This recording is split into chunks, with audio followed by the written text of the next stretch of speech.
Every year, millions of people from all over the world gather around the shrine of the third Shia Imam. The number of the participants last year was over 20 million people.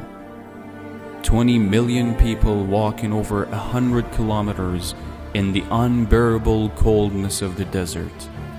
Children, women, the elderly, and even the disabled ones. There must be a mystery behind this enthusiasm.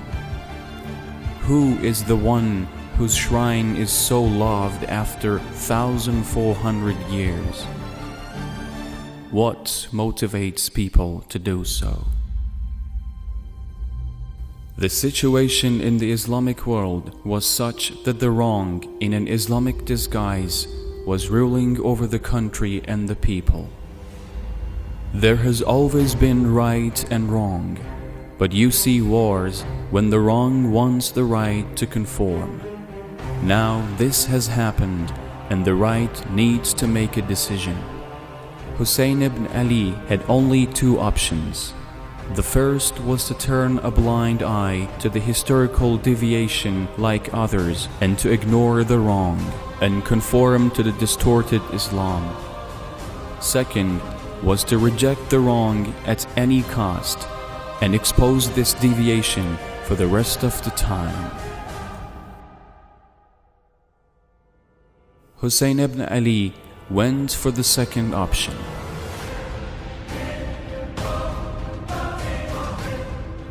He takes his family with him. Therefore, a great sacrifice is on the way. The morning of the promised day, the wrong with hundreds of warriors stands in front of the right, with an army of less than 100. He and his followers sacrificed all they had to expose the brutality of the wrong Islam. From the moment that the war began, every second, the wrong Islam was exposed and the right Islam was revealed.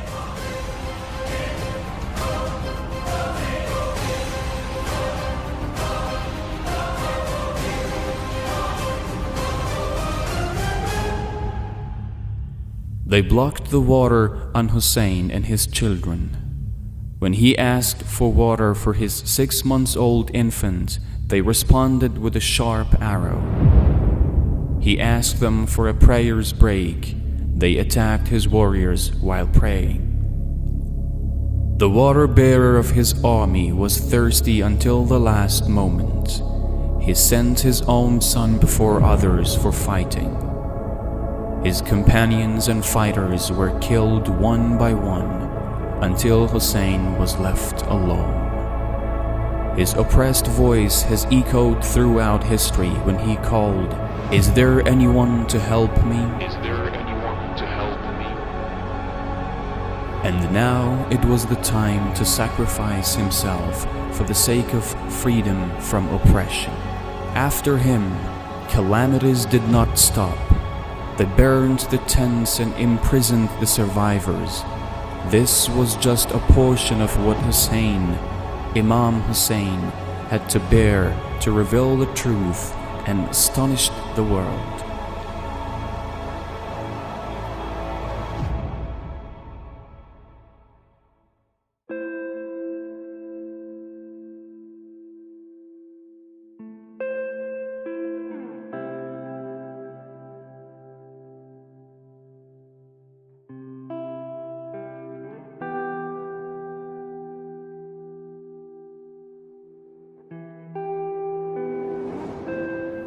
That is why every year a lot of people walk the long distance to Karbala with their children to mourn the 40th day of his martyrdom.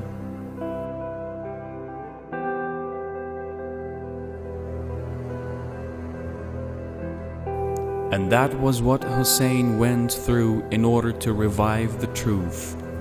Had this not happened, history would have lost the last path to salvation.